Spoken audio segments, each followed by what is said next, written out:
Assalamualaikum and salam sejahtera. My name is Muhammad Ikbal and I will be presenting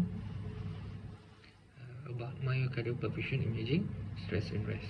So starting with the objective, by the end of this presentation, we will able to understand the principle of MPI, learn stress and rest protocol, know radiopharmaceuticals that being used, learn interpretation, normal versus abnormal findings, and also understand the clinical application. Moving to introduction, what is myocardial perfusion imaging? It is a nuclear medicine imaging technique that assesses blood flow to the myocardium. It uses radioactive tracer that travels along our bloodstream and then taken by the heart muscle. Image then acquired using SPECT or PET. This MPI perform under stress and rest condition. So the main purpose of MPI is to detect the coronary artery disease. So next is the principle. A radioactive tracer is injected into the patient bloodstream. The tracer then travels through the coronary arteries to the heart muscle. A well-perfused myocardium takes up more tracer while the poorly perfused area takes up less tracer due to coronary artery narrowing or the blockage. And then the gamma camera or PET scanner detects the tracer distribution and create the images. So next is the clinical indication. First is diagnosis of coronary artery disease, risk stratification of the myocardial infarction, evaluation of chest pain, and lastly pre-operative cardiac assessment. So what is the radio tracer that being used? So the common tracer that we use is technetium 99M, sestamib, tetrophosmin, and also we use thallium 201, but less commonly used now. So the ideal properties of this radiopharmaceutical is it is highly myocardial uptake, short half-life, and also have minimum radiation dose. So next is the patient preparation. Before the test, ask the patient to fast for about 4 to 6 hours. Water is allowed.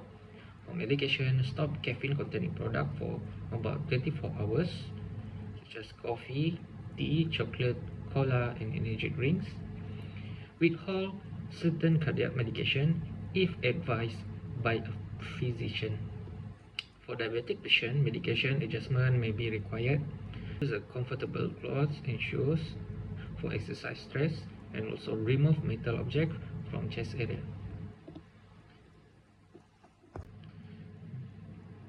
On the day of the test, explain procedure and obtain informed consent. Record baseline vital and ECG, establish IVSS, check for pregnancy or breastfeeding, asthma or COPD. After the test, encourage oral hydration, resume normal diet and medication unless instructed otherwise, monitor briefly for adverse reaction.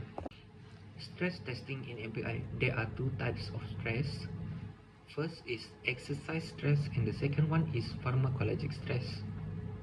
For exercise stress, they usually use a treadmill for the patient to exercise. This is called Bruce protocol.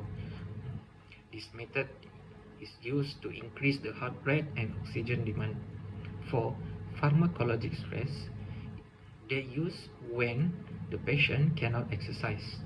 The patient will be given the drug such as adenosine and dobutamine to increase the heart rate. Stress imaging procedure. Stress is induced either exercising or using a drug. Radio tracer is then injected at a peak stress. Tracer will distribute according to the blood flow. Stress images then acquired using the SPECT or PET scan.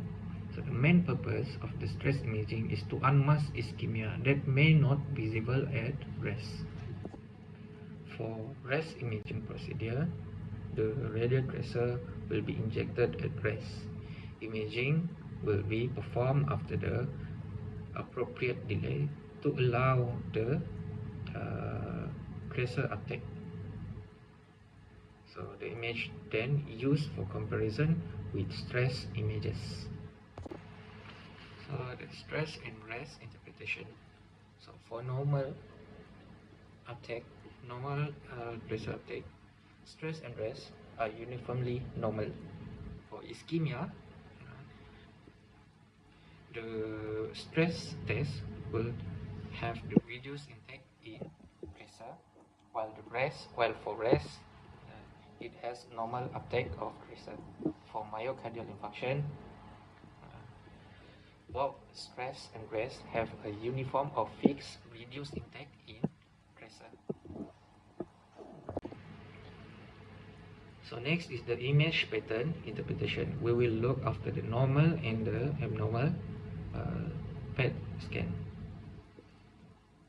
So for normal study, pressure uptake looks uniform on both stress and rest with no defect and a normal wall motion. For attenuation artifact, the defect seems to persist on stress and rest, but wall motion is normal. This is usually due to the soft tissue attenuation rather than the myocardial damage. For scar or myocardial infarction, a fixed defects on both stress and rest accompanied by abnormal wall motion. This pattern points toward a prior infarction with non-viable myocardium.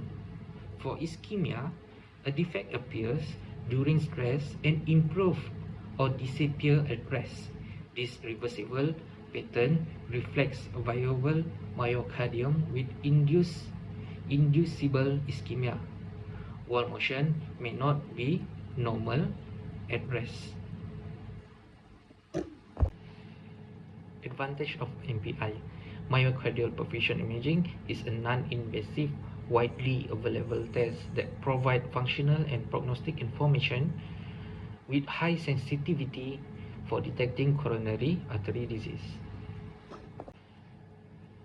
So, limitation and risk. Myocardial perfusion imaging has a limitation and risk, including radiation exposure, attenuation artifact, limited spatial resolution, and reduced accuracy in several obese patients.